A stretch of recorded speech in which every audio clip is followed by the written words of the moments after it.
That's what it does now. Nothing.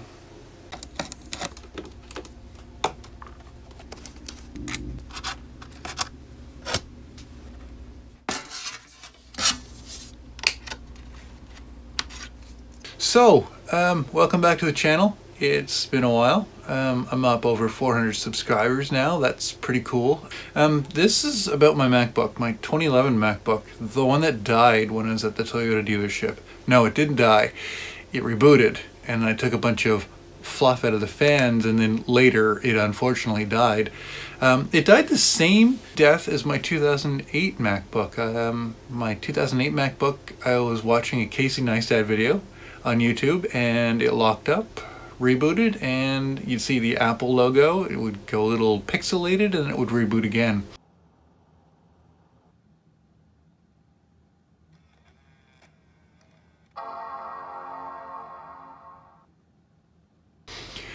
This time, I was watching a YouTube video on addressable LED strips. It locked up in that, and now it does nothing. That's what it does now. Nothing. So I got some new parts to fix this. I've had them for, man, like 4 days now, and I haven't got into the package. So I'm just going to set this aside. And here's the new parts I have to fix it.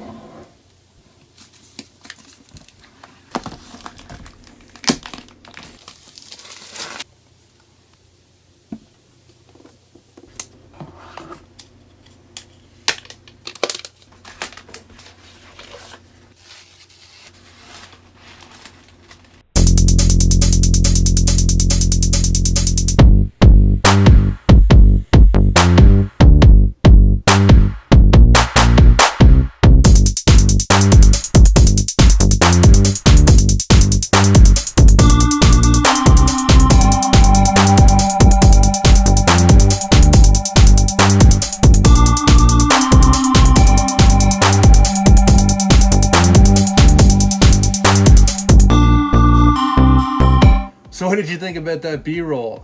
It's okay. It was all filmed with my phone. I'm not very good at B-roll, but if you don't practice, you can't get good at something, in my opinion. So anyway, yeah, the MacBook, I've been using it for about a week now, and I bought a USB-C external drive, moved a bunch of data to it, and I'm editing this vlog on this MacBook. Oh, one thing I forgot to mention when I was editing this together, I think that the MacBook Pro, probably all MacBooks today, are so close to being an iPad, with the exception of having a touch screen and running a different operating system, that I think someday they're going to be both. The fact that the MacBook Pro has USB-C definitely makes it not an iPad. But the fact that everything is built in, and you buy it as you build it, and that is it. You can't upgrade RAM, you can't upgrade internal storage. Everything's external. And so the major difference between an iPad and a MacBook is operating system and form factor. That's really it. I don't know how I feel about that.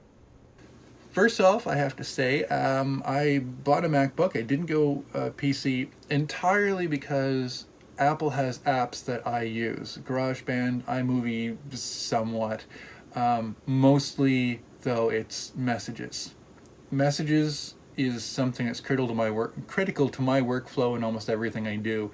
Having the ability to send text messages from a full-size keyboard anywhere and receive them anywhere. It doesn't matter if it's an iPhone or an Android device. Man, is there something for Windows that does that? Because maybe I should have done my research and checked there first to see if there was anything. But it can't be an app that other people have to have, because I can text anyone from from this Mac, and they don't need to have anything other than a phone and SMS.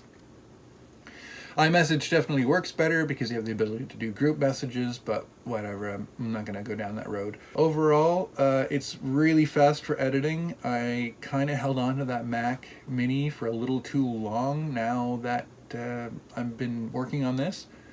I'm going to have a hard time managing the internal storage with Creative Cloud installed already. You know, it's using up a lot of space. Now, the Touch Bar and Touch ID. Touch ID is tremendously useful on my phone. The only real use on the MacBook is unlocking the screensaver. That's pretty much it. Occasionally it'll ask you to authenticate for maybe software installation, but there are so many other places that I find that I'm typing the system password way more often than I think I should, considering there's a biometrics authentication there.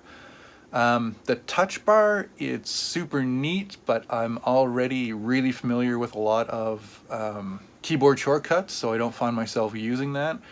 Maybe I'll force myself to use it, but and that's only really in a portable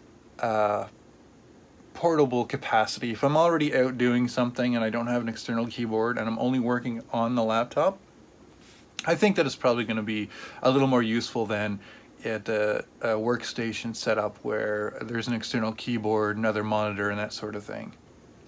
Now, I did have to buy a couple of external peripherals to deal with the USB-C. I now have a USB-C hard disk drive, which is going to probably be where all of my working files are.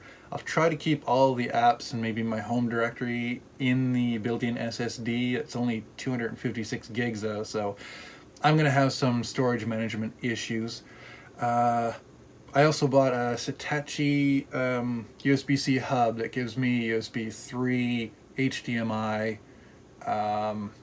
SD card, and TF card is what they call it, the micro SD card readers. So that's okay. I have to have it with me everywhere, otherwise I can't even change my charge my phone. However,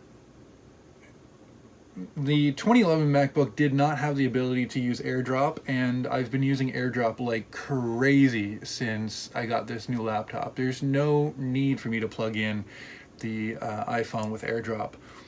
I've even moved assets from the Mac Mini to the MacBook using AirDrop to make this video. So that's it. I feel a little less remorseful having spent the money in the MacBook. It's a necessary evil, kind of like buying new camera bodies. You just gotta do it, I guess. Anyway, thanks for listening to me ramble. If you guys have any replacements for like GarageBand or messages on Windows platform, let me know and see if I can regret buying this laptop. We'll see you next time for a video about my truck, I'm sure, unless some crazy weather thing happens again. Thanks for subscribing, all you 400 subscribers that are out there. I really appreciate that. And that's a big deal to me. So we'll see you next time. Thanks.